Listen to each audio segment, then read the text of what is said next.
Hello everyone, Gautam is education hub पर आप सभी का बहुत बहुत स्वागत है। उम्मीद है आप सभी अच्छे होंगे, एग्जाम की तैयारी अच्छे से जारी होगी।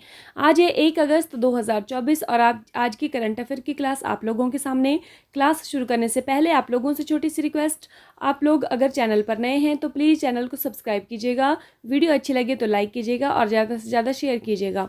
शाम को कल मैंने एक क्लास डाली थी मोदी कैबिनेट 3.0, अगर आप लोगों ने नहीं देखी है तो मैं उसको डिस्क्रिप्शन में लिंक लगा दूंगी, तो प्लीज़ उसको देख लीजिएगा। बाय ट्रिक आप लोगों को रिमेंबर करने की वहाँ पर जो है वो सुविधा है, तो आप लोगों को अच्छे से याद होने वाली है, तो प्लीज़ आप लोग उसको एक बार देख लीजिएगा, ठीक है। आइए अब हम देखते हैं हमारा पहला क्वेश्चन।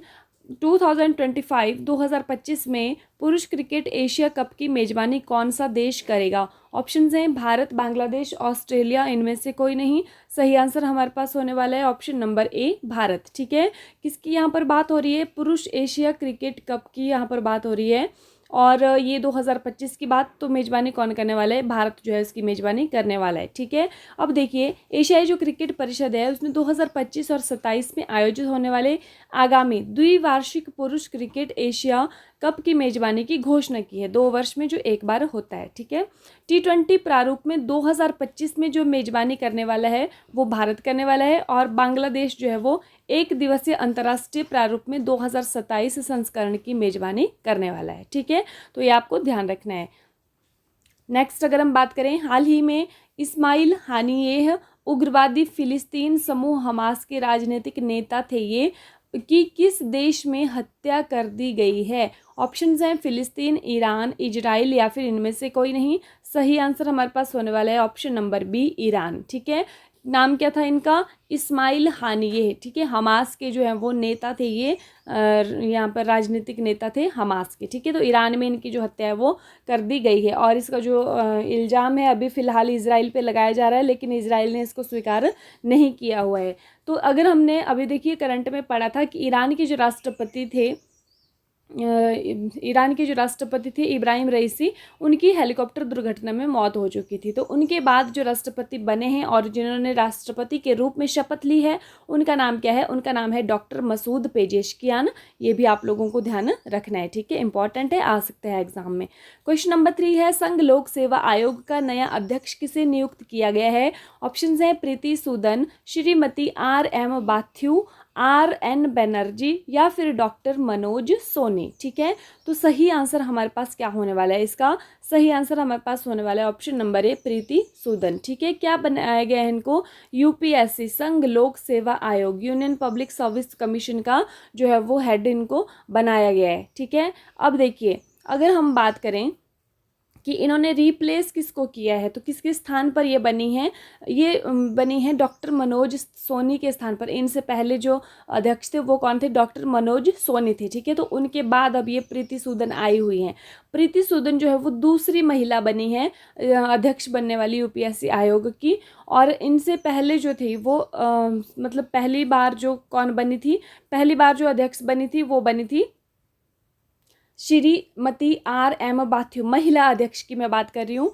श्रीमती RM बाथ्यू जो है वो पहली महिला अध्यक्ष बनी थी। दूसरी महिला अध्यक्ष प्रीति सूदन बनी है, ठीक है। और किसके स्थान पर बनी है? डॉक्टर मनोज सोनी जो है वो इन्होंने इस्तीफा दिया है, तो इसके बाद जो है वो इनका कार्यकाल पूरा है, और इसके बाद प्रीति सूदन बनी है। अब देखिए RN बनर्जी कौन है? RN बनर्जी जो थे वो UPSC के पहले अध्यक्ष थे, ये आपने ध्यान रखना है। तो चारों ऑप्शन जो है वो काम की हैं। आप लोग अगर नोट्स बना रहे हैं तो मैं फिर से आपको कहूँगी कि नोट्स में इन सभी के ऐसे एरो लगा के आप लिख दीजिएगा, ठीक है। जो प्रीति सूदन अभी बनी है, ये जो पहली महिला थी, और ये पहले अध्यक्ष थे, और इनके स्थान पर ये जो अभी आजकल बनी है, ठीक है। तो इतनी बातें आप लोगों को ध्यान रखनी है, ठीक है।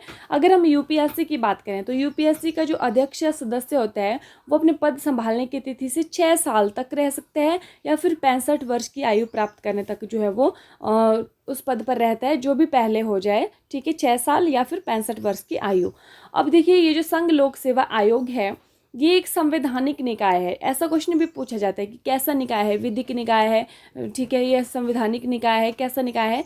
तो ये एक स्वतंत्र संवैधानिक निकाय है। मतलब जिस संवैधानिक निकाय क्या होता है? जिसका वर्णन संविधान के अंदर है वो संवैधानिक निकाय होता है। और जो 26 जनवरी 1950 को संविधान के अनुच्छेद 378(1) के प्रावधानों के तहत अस्तित्व में आया, ठीक है।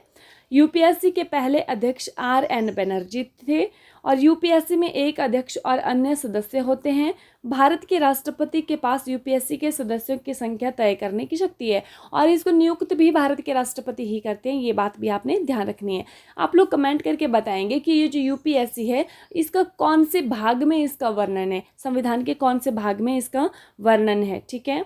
नई दिल्ली में विश्व विरासत समिति की बैठक के 46वें सत्र के दौरान यूनेस्को की विश्व विरासत सूची में कितने नए विरासत स्थल जोड़े गए हैं। ठीक है। अभी हम सभी जानते हैं कि जो यूनेस्को की जो वर्ल्ड हेरिटेज जो बैठक हुई है, वर्ल्ड हेरिटेज कमेटी की जो बैठक हुई है वो 46 नंबर की बैठक हुई है और हुई कहाँ पर है, वो भारत के अंदर हुई है, नई दिल्ली के अंदर हुई है। ठीक है। भारत का कौन सा स्थान इसमें जोड़ा गया है, अहोम मोइदम इसमें जोड़ा गया है। ठीक है। तो इतनी बातें आप लोगों को ध्यान रखनी है। और कौन सी श्रेणी में जोड़ा गया है, ये सांस्कृतिक श्रेणी में जोड़ा गया है, कल्चरल लिस्ट में जोड़ा गया है। ठीक है। तो अभी देखिए ये पूछ रहे हैं कि अभी इस भारत में जो हुआ है ये सत्र में कितने जो है वो स्थल इसमें जोड़े गए हैं, मतलब और देशों को मिलाकर के कितने जोड़े गए हैं, 10, 20, 24 या फिर इनमें से कोई नहीं। सही आंसर हमारे पास होने वाला है ऑप्शन नंबर सी, 24 स्थल जो है वो जोड़े गए हैं। ठीक है।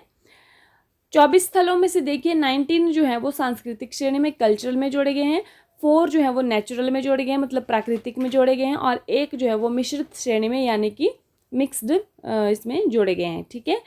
अब देखिए यूनेस्को की अगर हम बात करें तो यूनेस्को जो है वो इसकी स्थापना संयुक्त राष्ट्र की एक विशेष एजेंसी के रूप में की गई थी। हुई कब थी इसकी स्थापना, 16 नवंबर 1945 को हुई थी। कितने सदस्य देश हैं, 194 इसके सदस्य देश हैं। ठीक है। उद्देश्य क्या है इसका, शिक्षा के माध्यम से और सांस्कृतिक विरासत और सभी संस्कृतियों की समान गरिमा को बढ़ावा देकर विश्व में शांति स्थापित करने का काम ये करता है। ठीक है। इसका हेडक्वार्टर कहाँ पर है, पेरिस फ्रांस के अंदर है। महानिदेशक वर्तमान में कौन है, ऑड्रे अजोलो, जो कि फ्रांस के रहने वाले हैं। बहुत ज़्यादा इंपॉर्टेंट है, एग्जाम में यहाँ से कुछ ना कुछ आप लोगों से पूछा जा सकता है। ठीक है। महत्व इसमें जो इंपॉर्टेंट फुल फॉर्म है यूनेस्को की क्या है, वो है United Nations Educational Scientific and Cultural Organisation. देखिए अगर आप लोग मतलब एग्ज़ाम की तैयारी कर रहे हैं तो आप लोगों के लिए सभी चीज़ें ही इंपॉर्टेंट इसमें होने वाली हैं जो भी इस क्लास के अंदर आपको बताया जा रहा है। क्वेश्चन नंबर 5 है, भारत का कौन सा शहर कृषि अर्थशास्त्रियों के 32वें अंतर्राष्ट्रीय सम्मेलन की मेजबानी करेगा। ऑप्शंस हैं नई दिल्ली, मैसूर, हैदराबाद या फिर इनमें से कोई नहीं। सही आंसर हमारे पास होने वाला है ऑप्शन नंबर ए, नई दिल्ली। ठीक है। तो ये शहर जो है वो कृषि के अर्थशास्त्रियों की 32वें अंतर्राष्ट्रीय सम्मेलन की मेजबानी करने वाला है। अगर हम बात करें कि पहली बार कृषि अर्थशास्त्रियों की जो अंतर्राष्ट्रीय सम्मेलन की मेजबानी की है तो पहली बार किसने की है, पहली बार की है मैसूर ने, और इस बार जो है वो कौन कर रहा है, इस बार नई दिल्ली कर रहा है। ठीक है। हाल ही में किस वित्तीय नियामक ने सेवा चैटबॉट लॉन्च किया है, RBI, सेबी, IRDAI या फिर इनमें से कोई नहीं। सही आंसर हमारे पास होने वाला है ये जो सेबी है। ठीक है। Security exchange board of India, और हिंदी में इसको हम बोलते हैं भारतीय प्रतिभूति विनिमय बोर्ड। ठीक है। तो कौन सा सेवा चैटबॉट, नाम क्या है, सेवा चैटबॉट जो है वो लॉन्च किया है। ठीक है। ये चैटबॉट क्या होता है, चैटबॉट क्या है, अभी कृत्रिम बुद्धिमत्ता वाला जो होता है ये। ठीक है। और इसमें जो भी हमारे निवेशक होते हैं उनके सभी प्रश्नों का उत्तर जो है वो ये देता है। ठीक है। तो इस तरह से इसको लॉन्च किया गया है। सेबी की अगर हम बात करें तो 1988 में जो है इसकी स्थापना की गई थी, और अधिनियम कब का है इसका, 1992 का जो है वो अधिनियम है जिसके द्वारा इसको वैधानिक निकाय बनाया गया था। ठीक है।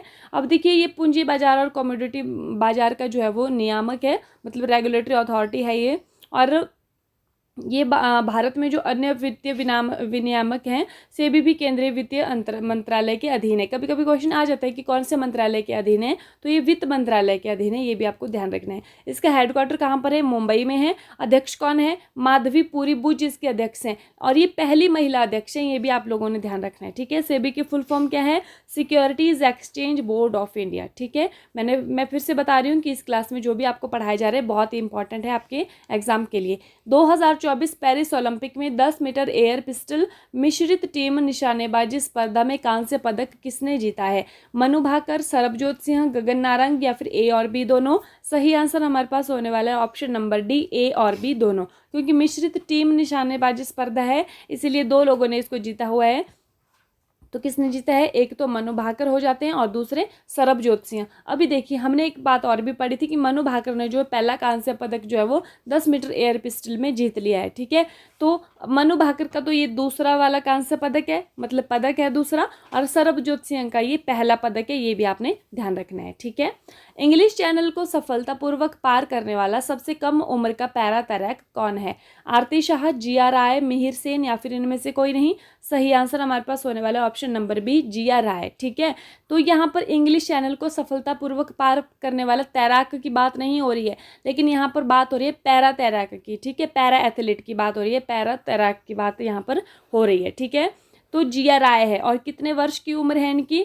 16 वर्ष की उम्र है, 16 ईयर्स की जो है इनकी उम्र है, और ये पैरा जो है वो तैराक है, ये भी आपको ध्यान रखना है। और सबसे 16 वर्ष की है, सबसे कम उम्र की हैं, और सबसे तेज जो है वो पैरा तैराक की बन चुकी है। नाम क्या है इनका? जिया राय इनका नाम है, ठीक है। अब ये जो आरती शाह हैं, ये आरती शाह जो है वो इंग्लिश चैनल पार करने वाली पहली भारतीय महिला बनी हैं, और मिहिर सेन ये पहले भारतीय हैं जो इंग्लिश चैनल पार करने वाले बने हैं, ठीक है। तो इतनी बातें आप लोगों ने याद रखनी है। अभी देखिए ये इंग्लिश चैनल है क्या, ठीक है। अगर आप लोगों को नहीं पता है तो आप लोग जान लीजिए। इंग्लिश चैनल जो है अटलांटिक महासागर का एक संकीर्ण हिस्सा है। कौन से महासागर का? अटलांटिक महासागर का, जो इंग्लैंड के दक्षिण तट को फ्रांस के उत्तरी तट से अलग करता है, ठीक है। चैनल मतलब पानी वाला एरिया है, लेकिन वो उसको चैनल का नाम दिया गया है। जैसे कि एक संकीर्ण सा नैरो सा स्पेस होता है, वहाँ पर पानी होता है, उसको हम चैनल बोलते हैं, ठीक है। जैसे कि 8 डिग्री चैनल है, 9 डिग्री चैनल है, 10 डिग्री चैनल है, जो कि हमारे यहाँ पर अंडमान निकोबार, लक्षद्वीप, मिनिकॉय इसको एक दूसरे से अलग करते हैं या जोड़ते हैं। तो वहाँ पर जो है वो ये इंग्लिश चैनल जो है वो ये किससे? अटलांटिक महासागर का एक हिस्सा है, जो कि इंग्लैंड के साउथ कोस्ट को जो है फ्रांस के नॉर्थ कोस्ट से अलग करता है। ये भी आपने ध्यान रखना है, ठीक है। इंग्लिश चैनल पार करने वाले पहले भारतीय मिहिर सेन थे। कब इन्होंने किया था? 1958 में किया था। और पहली भारतीय महिला 1959 को आरती शाह बनी थी। और अभी देखिए अनीता सूद 17 अगस्त 1987 को 8.15 मिनट के समय के साथ सबसे तेज तैरने का इन्होंने रिकॉर्ड बनाया, ठीक है। तो इतनी बातें आप लोगों को याद रखनी है। और अभी पैरा तैराक जो बनी है वो बनी है जिया राय। निकोलस मादुरो को हाल ही में किस देश के राष्ट्रपति के रूप में पुनः चुना गया है? ऑप्शंस है नीदरलैंड, वेनेजुएला, ईरान या फिर भूटान। सही आंसर हमारे पास होने वाला है ऑप्शन नंबर बी, वेनेजुएला, ठीक है। तो वेनेजुएला के जो राष्ट्रपति हैं सॉरी निकोलस मादुरो को जो है वो चुना गया है, ठीक है। दूसरी बार इनको चुना गया है, और यहाँ पर जो है थोड़ा विद्रोह भी वहाँ पर हो चुका था इनकी जो फिर से नियुक्ति पर। जो ऑपोजिशन है वो इससे संतुष्ट नहीं थी, ठीक है। वेनेजुएला क्या है? अब देखिए एक दक्षिण अमेरिकी, साउथ अमेरिकी जो कंट्री है ये, और यहाँ पर खास बात क्या है? दुनिया का सबसे ऊंचा झरना जिसका नाम है एंजल वाटरफॉल, तो ये कहाँ पर है? वेनेजुएला के अंदर है। उसकी ऊंचाई है 979 मीटर। दक्षिण अमेरिका की सबसे बड़ी झील यहाँ पर माराकाइबो झील इसी के अंदर वेनेजुएला में ही स्थित है, ठीक है। यह पेट्रोलियम भंडारों से समृद्ध है और पेट्रोलियम निर्यातक देशों के संगठन ओपेक का भी ये मेंबर है। राजधानी इसकी है कराकास, और इसकी जो मुद्रा है वो है वेनेजुएला बोलिविया, और इसके जो राष्ट्रपति हैं वो बने हैं निकोलस मादुरो, ठीक है। तो इतनी बातें हैं, आप लोगों को सारी बातें दिमाग में याद रखनी है। भारत को समृद्धि के लिए हिंद प्रशांत आर्थिक ढांचे, जिसको क्या बोलते हैं IPEF, के किस आपूर्ति श्रृंखला निकाय के उपाध्यक्ष के रूप में चुना गया है? तो इसमें तीन जो है श्रृंखलाएं बनाई गई हैं, जिसमें तीनों में से एक में जो है वो चुना गया है भारत को उपाध्यक्ष के रूप में। अध्यक्ष नहीं चुना गया है, उपाध्यक्ष चुना गया है, ठीक है। तो कौन सी श्रृंखला देखते हैं? आपूर्ति श्रृंखला परिषद, श्रम अधिकार सलाहकार बोर्ड, या फिर संकट प्रतिक्रिया नेटवर्क। तो किस में चुना गया है भारत को उपाध्यक्ष? तो ये चुना गया है आपूर्ति श्रृंखला परिषद में चुना गया है, भारत को अध्यक्ष चुना गया है, ठीक है। अब देखिए इसमें आपूर्ति श्रृंखला परिषद में मैंने कहा था कि 3 परिषदें बनाई गई हैं। इसमें एक में आपूर्ति श्रृंखला परिषद में जो अध्यक्ष है वो कौन है? अमेरिका है, और उपाध्यक्ष इसमें भारत है, ठीक है। यही क्वेश्चन का आंसर है हमारा। संकट प्रतिक्रिया नेटवर्क, इसमें दक्षिण कोरिया जो है वो अध्यक्ष है, और जापान इसमें उपाध्यक्ष है। श्रम अधिकार सलाहकार बोर्ड, इसमें जो है वो अध्यक्ष इसमें USA है, और इसमें उपाध्यक्ष कौन है? फिजी है, ठीक है। तो इतनी बातें आप लोगों को ध्यान रखनी है। अब अगर बात ये आती है कि जो आपूर्ति श्रृंखला परिषद है ये क्या है, तो आपूर्ति श्रृंखला परिषद इसमें इन्होंने क्या किया है, वैसे ये जो कौन सा है ये? हिंद प्रशांत आर्थिक ढांचा जो है IPEF जो है, इसमें 14 सदस्य देश है, ठीक है। भारत इसमें अभी जो इसमें श्रेणियां बनाई गई हैं, अभी इसमें उपाध्यक्ष जो है आपूर्ति श्रृंखला का उपाध्यक्ष चुना गया है, ठीक है। तो अभी देखिए इसका जो है आपूर्ति श्रृंखला का मतलब क्या है कि वहाँ पर कच्चे माल से लेकर के आपकी अंतिम वस्तु के जो अंतिम रूप से अब बनती है वहाँ पर, वहाँ तक जो है वो ये काम करता है, कच्चे माल से लेकर के अंतिम रूप से वस्तु के बनने तक, ठीक है। क्योंकि जो है वो चीन क्या है, वो पूरे विश्व में केंद्र बन चुका है, जो पूरे विश्व का केंद्र बन चुका है। अब अगर जैसे कोई महामारी आती है या फिर कोई और आपदा आती है तो पूरी तरह से चीन क्या कर रहा है, चीन ही सप्लाई कर रहा है सबको, ठीक है। बाकी जो है वो काम क्या हो रहा है, ठप हो रहा है, यहाँ पर मतलब एक दूसरे देशों को पहुँचाई नहीं जा रही हैं चीज़ें। तो उसमें क्या है कि चीन को साइड में करके, ऐसा नहीं हो कि चीन ही एक केंद्र बन जाए, सेंटर बन जाए, बल्कि और देशों से भी क्या होना चाहिए, हमें ये हेल्प मिलनी चाहिए। ऐसा नहीं है कि और देश कुछ ना कर पाएँ, ठीक है, बाकी चीन को इसमें प्रधानता मिलती रहे। तो वही इसमें किया गया है कि अभी ये नहीं करना है, ठीक है। तो अब देखिए रिवीजन है कल की क्लास का तो नहीं है, 30 जो है जुलाई का है ये, क्योंकि 31 को जो है क्लास मैंने ली थी, उसमें हमने पूरा जुलाई मंथ का रिवीजन किया था। अगर आप लोगों ने क्लास नहीं देखी है तो प्लीज़ 31 जुलाई वाली क्लास ज़रूर देखिए, वहाँ पर जो है वो पूरा रिवीजन करवाया गया है आपको जुलाई मंथ का, ठीक है। तो ये 30 जुलाई का है, क्लास का रिवीजन है। अयोध्या की रामलला पर पहला डाक टिकट जारी करने वाला विश्व का पहला देश कौन सा है? तो वो है लाओ पीपल्स डेमोक्रेटिक रिपब्लिक, और इन्होंने रामलला पर और भगवान बुद्ध पर जो है वो डाक टिकट बनाए हैं। हाल ही में राष्ट्रपति मुर्मू ने 9 राज्यों के राज्यपाल के साथ कहाँ के LG को नियुक्त किया है? तो वो पुदुचेरी के किया है। नेक्स्ट आता है पेरिस फ्रांस में आयोजित 33वें ग्रीष्मकालीन ओलंपिक में भारत के लिए पहला पदक किसने जीता? तो वो जीता है मनु भाकर ने। नेक्स्ट है हाल ही में विश्व हेपेटाइटिस दिवस कब मनाया गया है? तो ये मनाया गया है 28 जुलाई को। नेक्स्ट आता है हर वर्ष अंतर्राष्ट्रीय बाघ दिवस कब मनाया जाता है? तो ये मनाया जाता है 29 जुलाई को। फिर इसमें देखिए एक बार फिर से रिवाइज कर ही लेते हैं जुलाई माह के ये जो है वो दिवस है महत्वपूर्ण से। 1 जुलाई GST दिवस और राष्ट्रीय चिकित्सा दिवस, 2 जुलाई विश्व खेल पत्रकार दिवस, 3 जुलाई अंतर्राष्ट्रीय प्लास्टिक बैग मुक्ति दिवस, 4 जुलाई को अमेरिका का स्वतंत्रता दिवस, 6 जुलाई को विश्व जोनोसिस दिवस, 7 जुलाई को विश्व की स्वाहिली भाषा दिवस, 11 जुलाई को विश्व जनसंख्या दिवस, 12 जुलाई को मलाला दिवस, 14 जुलाई को बैस्टिल दिवस, 15 जुलाई को विश्व युवा कौशल दिवस, 16 जुलाई को ICAR का स्थापना दिवस, 17 जुलाई को विश्व अंतर्राष्ट्रीय न्याय दिवस, 18 जुलाई को नेल्सन मंडेला अंतर्राष्ट्रीय दिवस, 20 जुलाई को अंतर्राष्ट्रीय चंद्र दिवस और अंतर्राष्ट्रीय शतरंज दिवस, 22 जुलाई को राष्ट्रीय आम दिवस और राष्ट्रीय ध्वज दिवस, 23 जुलाई को राष्ट्रीय प्रसारण दिवस, 24 जुलाई को राष्ट्रीय आयकर दिवस, 26 जुलाई कारगिल विजय दिवस, 27 जुलाई CRPF स्थापना दिवस, 28 जुलाई को विश्व हेपेटाइटिस दिवस और 29 जुलाई को अंतर्राष्ट्रीय बाघ दिवस, ठीक है। तो इतने इंपॉर्टेंट डेज जो है हमने पढ़े हैं, यहाँ से कोई ना कोई आप लोगों के एग्जाम में पूछा जा सकता है। हाल ही में चेन्नई में किसे लाइफ टाइम अचीवमेंट पुरस्कार मिला है? तो ये मिला है डॉक्टर जितेंद्र सिंह को। नेक्स्ट है हमारे पास हाल ही में विश्व शिक्षा सम्मेलन 2024 में tech leaders forum of India का शुभारंभ कहाँ पर किया गया है? तो कहाँ पर हुआ है? ये हुआ है दुबई के अंदर, ये भी आप लोगों को ध्यान रखना है। हाल ही में अपना ब्रेकिंग रॉक्स एंड बैरियर नामक संस्मरण किसने जारी किया है? तो इनका नाम है सुदीप्त सेनगुप्ता। हाल ही में भारत का पहला भूमिगत संग्रहालय कहाँ पर खुलेगा? तो ये कहाँ पर खुलने वाला है? ये खुलने वाला है दिल्ली के अंदर, हुमायूं का जो मकबरा है वहाँ पर। हाल ही में किस देश ने पहली बार विमेन्स एशिया कप 2024 का खिताब जीता है? तो वो जीता है श्रीलंका ने, ठीक है, ये भी आपने ध्यान रखना है। अब देखिए श्रीलंका ने हराया है भारत को, भारत जो है उप विजेता बना है और भारत सेमीफाइनल में पहुंचा था नेपाल को हरा के, ये भी आपने ध्यान रखना है, ठीक है। तो लास्ट वीडियो में क्वेश्चन पूछा था कि हाल ही में सुप्रीम कोर्ट ने मुस्लिम महिला को दंड प्रक्रिया संहिता की किस धारा के तहत अपने पति से भरण पोषण पाने की हकदार माना है? तो इसमें आंसर किया था माधुरी जी ने किया था, तो धारा 125 उन्होंने सही आंसर किया था, ठीक है। नेक्स्ट अब हम देखते हैं हाल ही में पेरिस के, आज की वीडियो का क्वेश्चन क्या है, हाल ही में पेरिस के ग्रेवन संग्रहालय द्वारा कस्टमाइज्ड सोने के सिक्कों से सम्मानित होने वाले पहले भारतीय अभिनेता कौन है? तो ऑप्शंस आपके पास हैं शाहरुख खान, अक्षय कुमार, रणबीर कपूर या फिर रामचरण। तो आप लोग कमेंट करके जरूर इसमें बताइएगा कि आप लोगों को इसका आंसर क्या है, ठीक है। तो वैसे मैंने बता दिया है आप लोगों को, 2 बार बता दिया है कि एक तो मैंने शाम को मोदी कैबिनेट 3.0 वाली क्लास डाली हुई है, प्लीज़ उसको एक बार देख लीजिए, अच्छी क्लास है, आप लोगों को पसंद आएगी। और दूसरा मैंने कल जो है वो रिवीजन क्लास ली है पूरे जुलाई मंथ की, तो वो भी अगर आप लोगों ने नहीं देखी है तो प्लीज़ उसको भी देख लीजिएगा। और ये व्हाट्सएप ग्रुप का लिंक है, अगर आप लोग मतलब ज्वाइन होना चाहते हैं तो डिस्क्रिप्शन में आप लोगों को लिंक मिलने वाला है, वहाँ से आप लोग ज्वाइन हो सकते हैं। ठीक है, इसी के साथ आज की क्लास समाप्त होती है। Thank you and have a nice day. खुश रहिए, अपना ख्याल रखिए और अपनी तैयारी को डे बाय डे मजबूत करते रहिए।